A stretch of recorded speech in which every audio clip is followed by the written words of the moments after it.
Sir నిన్నటి నుంచి మోహన్ బాబు గారి విషయంలో చాలా రకాల వార్తలనేవి వినిపిస్తున్నాయి. అంటే ఒక్కొక్క దాంట్లో ఒక్కొక్క కథనం వింటున్నాము. అసలు ఏం జరిగింది? ఇప్పుడు మనం చదివిన ఆర్టికల్ గురించి మాట్లాడుకుందాం. వీళ్ళేంటంటే అసలు స్క్రిప్టులు రాయడానికి వాళ్ళు సినిమాలు తీయాలనుకుంటే మంచి మంచి స్క్రిప్టులు దొరుకుతాయి. కానీ ఇట్లాంటి ఇన్సిడెంట్స్ ఏమైనా అయినప్పుడు మాత్రం అసలు ఎంత బాగా వ్యవహరిస్తదో. నాకొక విషయం బాగా చెప్పాలనుకుంటున్నా. సినిమాలు బాలేవు, బాలేవు, బాలేవు అని చెప్పి చాలామంది ఛానెల్స్ చెప్తారు గదా! హ్మ్. ఎలా ఉంటే బావుంటదో గూడా వాళ్ళు చెప్పొచ్చు. ఓకే. ఎందుకంటే ఇట్లాంటివి వచ్చే టైంలోనే డిఫరెంట్ డిఫరెంట్ కథనాలు రాస్తారు. ఇప్పుడు మనం చదివిన ఆర్టికల్ భూమా మౌనిక గారు ఇంటికొచ్చి మామ మా ఆస్తి నాకు కావాలి అని అడిగింది. కోడలే అడిగారు. మన పెద్దాయన ఎలా అంటే మోహన్ బాబు గారి ముందు ఎవరు నోరు తెరిచి మాట్లాడరు. పైగా వాళ్ళ ఇంట్లో వాళ్ళైనా ఎప్పుడు ఎవరు మాట్లాడరు. హ్మ్. ఆయన పర్మిషన్ లేకుండా అసలు దగ్గరకు కూడా రారు ఫస్ట్ ఆఫ్ ఆల్. ఓకే. అలాంటిది ఈవిడొచ్చి కూర్చొని వాట్ ఈస్ దిస్ ఆస్తి? వేర్ ఈస్ మై ఆస్తి? అని అడిగితేనంట. హ్మ్. కథ చెప్తున్నా మళ్ళీ ఓకే. నేను చెప్పట్లే ఈ స్టోరీ. ఓకే. అడిగితే ఈయన లేసి who the hell are you? How dare you to ask me అని చెప్పేసి ఆవిడ్ని ఓ 2, 3 మాటలు అన్నాడు. ఆ 2, 3 మాటలు కూడా బూతులేనంట. ఓకే. మోహన్ బాబు గారికి బూతులు తప్ప ఇంకేం రావంట కూడా. వీళ్ళు డిక్లేర్ చేసేసారు. ఓకే. ఆ బూతు మాటలు మాట్లాడితే మా ఆవిడ్ని ఇంత బూతులు మాట్లాడతావు హోయ్ అని చెప్పి మనోజ్ వచ్చేసాడు. హ్మ్. వచ్చేసి గల్ల పట్టుకున్నాడు అనమాట మోహన్ బాబు గారిది. ఓకే. ఏరా ఇలాగేనా నిన్ను పెంచింది నా గల్ల పట్టుకుంటావురా అని తోసి కిందేసి కొట్టి తొక్కి నువ్వు చావురా చావు అని మోహన్ బాబు తంతా ఉన్నాడు. ఓకే. ఈయన వెంటనే పైకి లేచి మోహన్ బాబు బట్టలని చింపేసి ఏ అని కొట్టబోయాడు.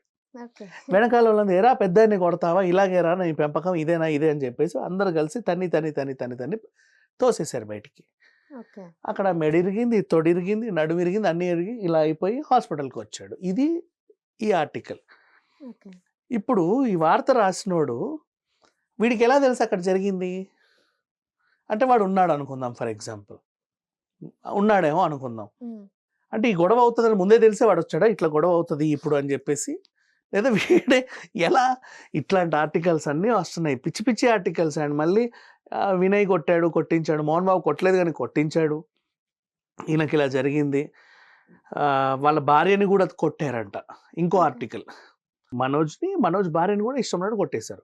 మనోజ్ భార్య మీద చెయ్యేసినా, తిట్టినా, ఏం చేసినా సరే 499 అయి ఉన్నాయిగా. గృహహింస చట్టాలు రావు. అవును. మరి అది కానీ క్లారిటీగా 100కి కాల్ చేసినట్టు పోలీసులే చెబుతున్నారు. వాళ్ళొచ్చి మాకు రాతపూర్వకంగా రాసివ్వండి అంటే మాత్రం రాసివ్వలేదట. అమ్మ 1 సెకండ్. ఇప్పుడు ఎవరు కొట్టారు? ఎందుకు కొట్టారు? అనేది పక్కన పెడదాం. ఒకరి వల్ల నువ్వు హర్ట్ అయ్యావు. Either it is an accidental situation or a pre planned situation. Pre planned అయినా, యాక్సిడెంటల్ అయినా నీకు ఇంజ్యూరీ జరిగిందంటే నిన్ను నువ్వు కాపాడుకోలేని పరిస్థితిలో నువ్వు ఉన్నప్పుడు ఎవరికి ఫోన్ చేస్తావు? పోలీసులకి. That's all. మరి మోహన్ బాబు గారు ఎందుకు చేశారు?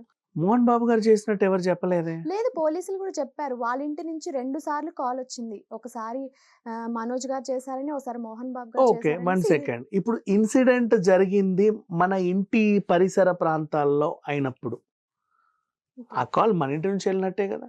మన పరిసరం, మన తోటలో జరగొచ్చు, మన ఔట్ హౌస్‌లో జరగొచ్చు, ఓకే. సెల్లార్‌లో జరగొచ్చు, టెర్రస్‌లో జరగొచ్చు. You understand? ఏమో ఇంట్లో కూడా జరగొచ్చు.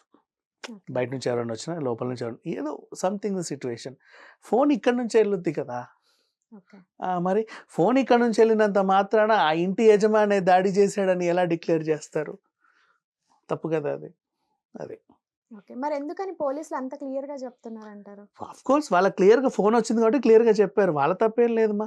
ఓకే. నెక్స్ట్ ఆ పర్సన్ ఇంజ్యూరీ అయ్యాడు కాబట్టి వాళ్ళు అయితే క్లియర్‌గానే గొడవైతే చెప్పారు. జరిగింది.